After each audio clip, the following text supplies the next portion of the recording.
When you were a little kid, maybe before the bad things started to happen, if there was a time like that, or maybe before it got so bad, did you love the holidays? I did. And this is one of the most tragic things about childhood trauma, is that so many of us ended up dreading any kind of family get-together or having no family that we could get together with. And I don't know what's harder, suffering in a family gathering where stress and people's hurtful behavior and your own triggers are dragging you down, or being alone on these days that for seemingly all other people is this lovely family connection and love time with presents, right? It's just coded into us, like we crave that kind of celebration. And I've had holidays at both ends of that spectrum. First, because of all the alcoholism in my family of origin, and later because of all the losses, the deaths of family members from drugs and alcohol, and the way hardly anyone speaks to anyone anymore. And I've also had the lonely kind of holiday where even with people, the jolliness is kind of forced and we're sad, or there's super high stress, travel and shopping and stuff like that, gatherings where I felt like nothing I did wasn't judged, I wasn't accepted, and nothing I could do would make it fun or holiday-ish or festive. And I'm making this video because as part of my own healing from childhood trauma, I changed all that, and today I have relaxing, fun holidays that make me feel genuinely happy and grateful. And I think it's really important for every human being to have a chance to have that time of family feeling, or for a lot of us, if it can't be family, for a tribe. And we crave times to get cozy, and we need times to, bust out and celebrate. And I think this is something every person deserves to have if they want it. So I'm going to walk you through a bunch of tips that I use that you can use too. You can choose some of them or all of them to help turn the page on all those horrible holidays and the associations you have with them, and create a way to come back into what is beautiful and good and sacred about holidays and reclaim this incredibly special part of life. But this time with no abuse, no getting shamed, no getting left out or criticized or worn out with emotional havoc from the food and the arguments and the booze and the grief and the horrible uncles, right? I know about all these things. I know it from personal experience. And honestly, the hardest thing about the holidays in my past is it's the lonely ones. Feeling empty, feeling disconnected, literally being by myself. But some years ago, I was able to change this, and I'm going to show you exactly how I did it. So first, I want you to think about those words that you see on Christmas cards, and I want you to lose your cynicism about them, all right? Because they're actually what you need. Peace, love, comfort, joy, and hope, all right? You may not be a Christmas celebrator, but every person needs peace, love, comfort, joy, and hope. And those are the things that are being celebrated. And no wonder it's so painful when you get stuck outside of it. Now, I celebrate Christmas. I know that a lot of you have different holiday traditions, but I know that just about every family has a special time when they come together with decorations and food and family time. And if you have CPTSD, I'm talking to you. Every season in your life has something to celebrate. So don't let trauma take that from you or rob you from those beautiful qualities that everyone needs. The tips I'm going to tell you are things that you can use whether you're deciding to visit your family and going to do that differently this year, or whether you're going to spend it on your own and maybe plug in a little bit of time with other people that you've set up with your tribe. And whether you're the kind of person who's sort of avoided holidays because it's all just too much, or whether you've been spending every year running around, stressed out, planning 100 things, and ending up stressed and exhausted, I think you can find something here, all right? Whatever your pattern is, you get to start a new tradition to create holiday experiences that you love this year and every year. Are you in? Okay. 1, remember what you love, all right? For me, I have this memory. I was about 11, and my parents helped to buy the Christmas tree. We were really poor. We always had to get like the extra cheapo Christmas trees that had big gaping holes in them and branches missing, and maybe they didn't stand up straight. I didn't care. I love Christmas trees. I love even the crooked ones and the ones with holes in them, because with decorations, you can just make them amazing. And so for the first year, I got to decorate the tree all by myself. And it was very tricky. I learned the hard way that you put the lights on first, and then you put the decorations. If you do it the other way around, it all has to come off and you have to start over again. That's how kids learn. But I finally got it all together, and we had this treasure trove of old ornaments. And a lot of them were, you know, just handmade little kid things that we made at school. Some of them were 50 years old and had been my grandparents. Some of them were not really Christmas decorations. They were just things made of foil that we had made during years when there wasn't a lot of money. And I just loved them all, and I just got everything onto the tree. It was way over decorated. And when I was done, I turned out all the lights, and I laid down on the floor underneath the tree, and I looked up at it. And then I played Christmas music, and I looked up at the lights, and I squinted my eyes, and I made all the lights kind of blur, come into focus and blur. And it's absolutely the most intense, wonderful Christmas feeling that I can ever remember. So when I was first out of the house and living on my own, there were a lot of years there where I would still fly home for Christmas. But I started pretty young buying a Christmas tree and getting some ornaments to put on it. And luckily I had this very relaxed idea of how good ornaments have to be to make it a wonderful tree. And I got the cheapo trees, just like we had always done, and set them up myself. And I would get that Christmas feeling going by myself. Then I'd go home and I'd get all stressed out and angry. So healing that part came later. But this year, as I was thinking about this video, and I was thinking about, you know, we are creating this holiday coaching program. And I was thinking about, is there anything I can do this year to make it more joyous for me? And I realized that I never really got out of that poverty mindset that I couldn't afford many lights or ornaments. So yesterday, I went ahead and I bought some new kind of lights. So I really love outdoor lights. I like taking a walk when people have their yards decorated and things. I just really enjoy that. But I've never done it myself. And the reason is, I always thought, well, we don't have an electrical outlet outside. I've never lived in a house that had an electrical outlet outside. And so I thought you had to do that. So I just went online and searched, how do people turn on lights outside if they don't have electricity? And okay, you probably knew this. I just learned this last night. Most of these things are solar powered. They have a little thing in the ground that catches sun and it powers the lights at night. It's genius. So I bought tons of them. So I'm gonna have some lights outside, and then in the front window, I'm gonna have all these little lit stars, and on the mantle, I'm gonna have all these little lit pine cones and red berries. And I'm so psyched, and the whole thing cost me about $40. Not bad, right, for Christmas time, and not bad for how much joy it gives me. So that's the first thing you can do. Think about what do you really love, and maybe you need to give that to yourself. Now the second thing is to set boundaries against what you don't love. And I'm going to hook you up with a video at the end of this one that's going to talk about exactly how to set boundaries with people.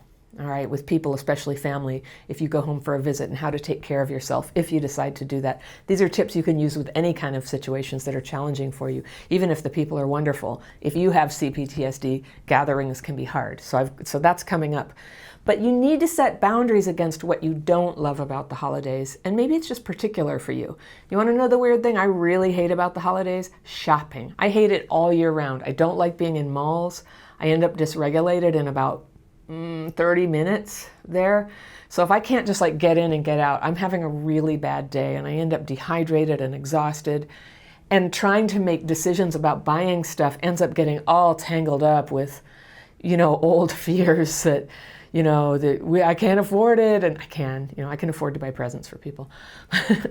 But it comes up I'm not going to be okay, and they're not going to like it, and it's no good, and this whole thing is stupid, and then I get overwhelmed and I go home. And I've just lost a Saturday. So what's really great for me in this case, as much as I really love and believe that it's good to shop locally, I love that I have the option to go online and make it really simple for myself. I do love wrapping gifts. That part is very nice for me, and that's where a lot of kind of love and joy comes in and is given on the outside coatings of those presents. And I really love to give people a gift that's meaningful to them. But this is the boundary. If that's going to mean that I end up having miserable Saturdays, getting dysregulated and not doing a good job of shopping anyway, I will give them something that's less than the perfect gift for them, just something useful, or even cash or a gift card. Yes, I do that sometimes. I try to do better. People really appreciate that. But that's my boundary. I'm not going to go nuts spending time shopping. The third thing that you can do to transform your holidays into something joyful is to take a good hard look at what you're going to do about family. Now, perhaps that's already a resolved question for you. You don't do it anymore? Fine. But if you do spend time with your family, to start to get conscious about what actually works for you about that and where you tend to slip up. It's very meaningful to spend time with your family, and it can be a very loving and service-oriented thing to do, to go accompany somebody who is sick or lonely or older and give them that feeling of love and companionship during the holidays. Because without that, remember, they're going to be going through that loneliness that we're talking about too. So this is a time when we can share ourselves in that loving way for people. But if you have CPTSD and spending time with those people is so triggering for you that there's no love involved, it's all just like sort of like a boxing match, or you shutting down and hiding, or you kind of relapsing into habits that you don't want to get back into, okay, that's not good. There's easier ways to do that. And I have a video for you that I'm going to link at the end of this video that will talk you through how you can set boundaries and define your terms of how you're going to visit your family without them ever knowing that you're being careful with them or even thinking of them as a problem. The last thing you want to do is set off their alarm bells that you're distancing yourself from them. So this is like a loving, natural way to just start having some boundaries, which you always needed. Every healthy person does, right? You get to have them now. The next thing that's necessary if you're really going to transform the holidays is to consciously decide on some planning. Now, you might be a no planning kind of person, or you plan everything kind of person, and whatever end of that you are on, I think it's important to do a little mix, a little bit of flexibility, and making sure that you have downtime when things are not planned and you're not responsible for a whole bunch of things to happen. But some stuff that you're going to do that's fun takes a little planning. I don't know whether that's like going up to the snow, which I never do. What I do is I go over to San Francisco, which is less than an hour's drive away from me, and on Christmas Eve, it is a joy, if the weather's okay, to ride the cable cars over there. And I'll just say that people who live around here seldom ride the cable cars. Few people do. Many of them never have, but they're wonderful. And on Christmas Eve, you can go up over the hills and down into Fisherman's Wharf, which is another thing that people who live here don't do very often. But on Christmas Eve, you can go get a little hot beverage and then ride the cable car back. And it's just a great way to spend the late morning. So it takes planning. That's something I love. Also, crafty activities. I love them, but it takes planning. I have to get the craft materials all set up and invite people who might enjoy that kind of thing and make some ornaments. That is so fun.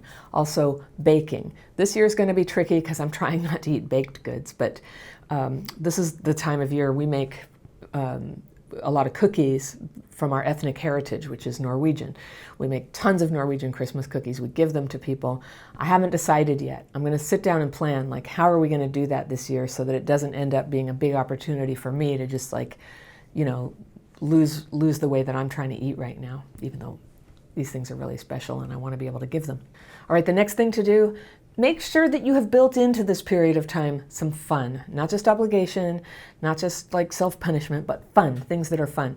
The next thing to make sure that you have for your holiday is make sure you have time for solitude and for using the daily practice that I teach if you do that. It's really tempting when things get busy or the schedule changes to give up your writing and your meditation. If you don't know about this, these are the techniques that I use and I teach my students to use to calm dysregulation and other symptoms of CPTSD. And it happens twice a day. That's the dailiness of it. If you're a member, if you become a member at Crappy Childhood Fairy, we have group-led daily practice virtually every day, sometimes more than once. So you might want to do that. But quiet time to decompress, let your mind rest, get refreshed, and come back is so, so important. And if I don't build in time for that, if I don't make that my priority, I will often be tempted to just give it up, to just everybody wants to rush out now. I better abandon my writing and meditation and just go out with everybody. And I can get away with it one time, but if I'm not using my daily practice regularly, I'm basically slipping back into my old CPTSD stuff. So using it regularly is just kind of like a little insurance that I can stay, flexible, calm inside, able to enjoy what's happening, able to change my plan if necessary, all pretty easily. Another thing, super important, time for nature. I hike every day if I possibly can. I can't always do it, and sometimes the weather doesn't permit it. But nature is another way that I decompress and kind of come back. I have a tendency to work long days, and then I get very shut down. I've been in front of a computer all day, and I can't even remember where my feet are. So I try to get out there for at least half an hour, and sometimes a couple of hours if I'm really lucky, out there in nature.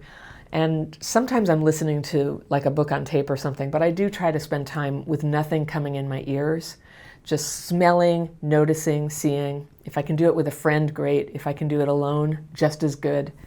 And whether it's a holiday or not, whether you have CPTSD or not, spending time in nature is really, really regulating and good for you. Okay, another thing to make time for, to transform the holidays from how they were to how they can be, is to make time for giving love. Giving love. Not just feeling bad that it's not here right now, but even on the holidays when you're feeling lonely, even when there's been a loss, even when there's stress between you and family members, to make time for giving love. And there's so many people who are lined up to receive that love. So in our house, one of the things that I think we do pretty well is we offer each other a lot of encouragement. In my family, which is my husband, my kids' dad and his wife, and my husband's brother. That's our kind of core family who spends holidays together. And we all text each other fairly often to say, hey, something good happened. And the rest of us all say, that's wonderful, that's really good. And sometimes we text each other just to say, when we were hanging out the other day, I just noticed what a good job you did, dealing with the hard thing that happened. Or I've just noticed how much you're developing as a person lately. We really notice the good in each other and we tell each other. And so younger kids are exempt from having to be mindful about this.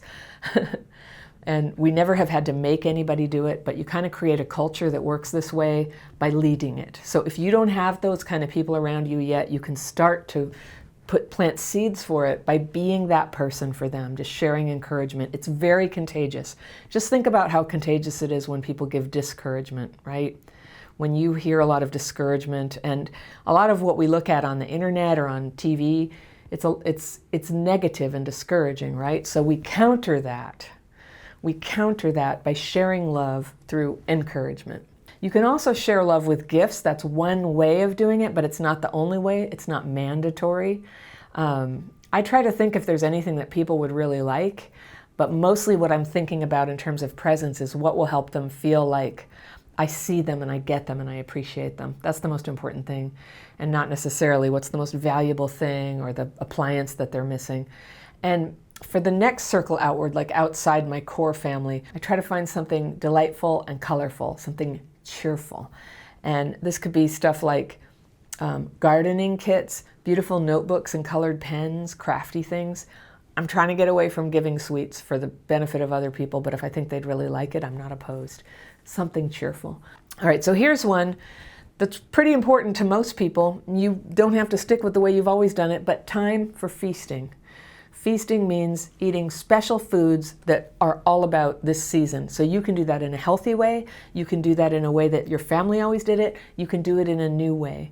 But I would encourage you to take time to think about the foods that are going to give you joy, that are colorful and tasty, and give you that comforting feeling that this is a special day, all right? You also want to be sure you have time for vegging out. I'm not talking about being mindful or meditating, but just blah. And that could be just like laying on the couch and watching TV, giving yourself permission to just chill out and have no responsibility, to let other people take care of the mess for once. Time for vegging out is part of it. It's part of the joy of the holidays. All right, another one is make time to move your body. My goal by Christmas is to be able to do some short runs again. I used to run, and I haven't been able to for a while because I had a foot injury, but it's getting better. I'm trying to take care of it, and I want to start doing some short runs. Whatever it is, if I can't do that, I'm going to find a way to get my heart rate up. For CPTSD symptoms, hard exercise that gets your heart rate up and gets you sweating is a very, very good and regulating thing to do. And even if you don't have CPTSD, it's a good thing to do. All right, here's another thing to build in, possibly. See if you choose this one. Group time, being part of a group. There may be your family, there may not be your family, but potluck events, 12-step meetings. Most 12-step fellowships have a special holiday get-together where people bring in, foods and hang out longer after the meeting. Now, if you have CPTSD, chances are high you tend to avoid these things because people are triggering. It just makes you feel like energy is being sucked out of you or demands are being placed on you. But just consider this, a little group time. Say yes to some invitations. Hopefully, the invitation to attend things will continue. That's a blessing in your life. You can also create them for yourself at your place, and other people will be grateful to you. If you're a little confused about how to make this good for people, just remember, no matter how good things look on the outside, they are struggling through the holidays too, and having an invitation from you could mean the world to them. So the second to the last tip that I have for you is to make time to reflect on what has passed. I personally pull up a whiteboard. I know that sounds very business-like, but I have a business. So I use a whiteboard and I write down all the good things that have happened. I write down all the disappointing things that have happened in the past year, and I go ahead and reflect on it. And that leads me to the last thing that I make time for, is to focus and dream of the next steps. And I call it blue sky thinking, where I get to think of anything that I want about the new year. I never get everything I want. It doesn't hurt, though, to dream and write it down. You hear me say this all the time in videos. Write it down. Write down what you really want. If you have CPTSD, you have spent so much of your life abandoning what you want, going unconscious about what you want, settling for things that were no good at all. So get a big piece of paper up or a whiteboard and go ahead and write what you would love this new year to be like for you. If the part about holidays that really gets in your way is connecting with people, I have a quiz you can take to just check and see if you've got common symptoms of childhood PTSD showing up there. If you do, there are things you can do about that. I've also got that video lined up that I promised at the beginning of this video about should you see your family, and if you do, how to set boundaries to make that go better. You can watch that right here, and I will see you very soon.